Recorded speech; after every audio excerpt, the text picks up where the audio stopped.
dong. Jadi teman-teman, perkenalkan, nama saya Wikinota Erosantia, PMR Maja, PMI di Kabupaten Magetan. Berdirinya saya di sini akan menyampaikan materi seputar DORAS, donor darah sukarela. Sebelum menyampaikan materi, mari kita tepuk PMR bersama-sama. Ikuti aku ya. 1, 2, 3. Tepuk PMR. P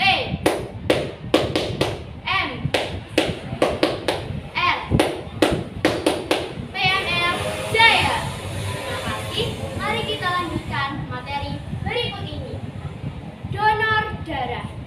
Pasti teman-teman sudah tidak asing lagi kan dengan kata tersebut.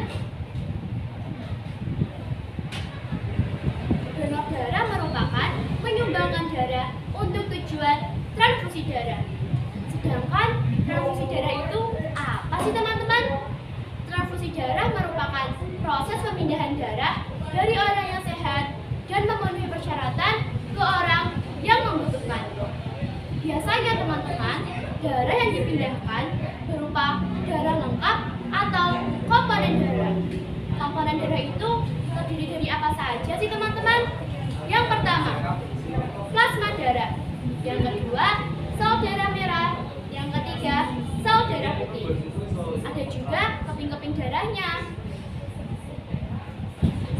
Teman-teman, donor darah itu dibagi menjadi 2 macam.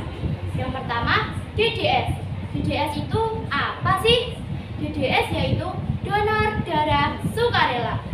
Donor darah sukarela merupakan seseorang yang menyumbangkan darahnya secara sukarela, namun tidak mengetahui darah tersebut akan diberikan kepada siapa.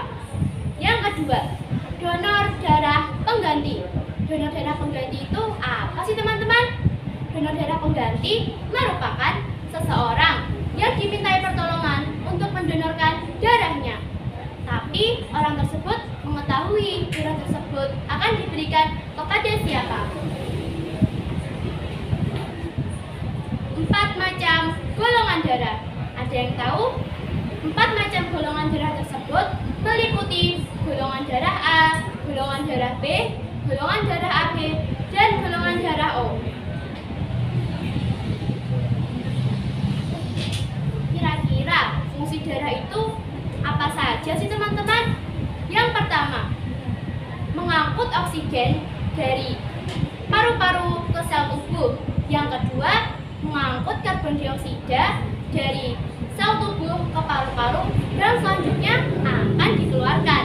Yang ketiga, dapat mengganti sel-sel yang rusak.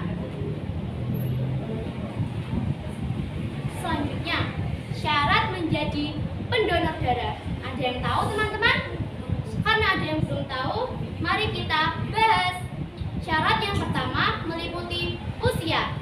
Laki-laki atau wanita yang berusia 18 sampai 60 tahun.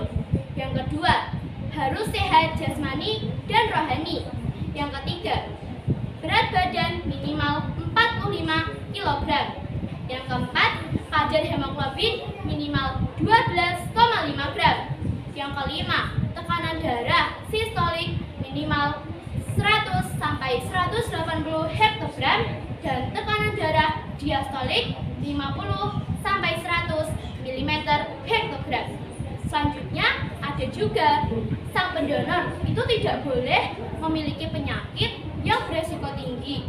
Yang pertama, apa saja sih penyakitnya? Yaitu seperti hepatitis, sifilis, kanker, HIV, paru-paru, kejang, penyakit kulit kronis, dan banyak lagi. Oh ya, jangan lupa bagi perempuan yang sedang haid, hamil, dan menyusui tidak diperkenankan untuk mendonorkan darahnya. Oh iya, kira-kira apa saja sih? Bagaimana juga cara menjadi pendonor darah itu? Ada yang tahu? Yang pertama, sang pendonor harus datang ke UTD. Apa sih UTD itu? Unit transfusi darah. Yang kedua, sang pendonor harus mengisi formulir dan riwayat kesehatan yang disediakan. Yang ketiga, petugas kesehatan akan memeriksa kesehatan sang pendonor. Yang keempat, darah yang terampil dan banyak pengalaman akan melangsungkan pengambilan darah agar pengambilan darah dapat berjalan dengan aman, cepat, dan nyaman. Selanjutnya, sang pendonor akan mendapatkan kartu tanda anggota. Kartu tersebut berfungsi sebagai apa sih teman-teman? Kartu tersebut berfungsi sebagai tanda bahwa kita telah mendonorkan darah kita. Nah, ini yaitu peran PMR Madya. Kira-kira ada yang tahu tidak? Apa saja yang bisa kita lakukan sebagai PMR Madya? Betul sekali. Kita bisa memberikan motivasi kepada teman-teman, lingkungan keluarga maupun saudara agar mereka dapat memiliki cita-cita untuk mendonorkan darahnya secara sukarela. Yang kedua, kita bisa berkreasi membuat souvenir dan souvenir tersebut akan dibagikan kepada orang yang mendonorkan darah atau membutuhkan darah. Yang ketiga, kita bisa membuat brosur. Brosur tersebut bertemakan ajakan untuk donor darah. Nah, jadi brosur yang disebarkan kepada masyarakat berfungsi agar masyarakat dapat memiliki minat untuk mendonorkan darahnya.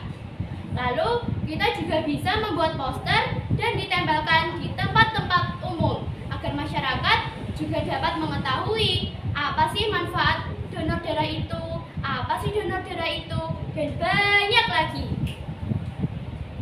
Sekian teman-teman, terima kasih dari presentasi saya.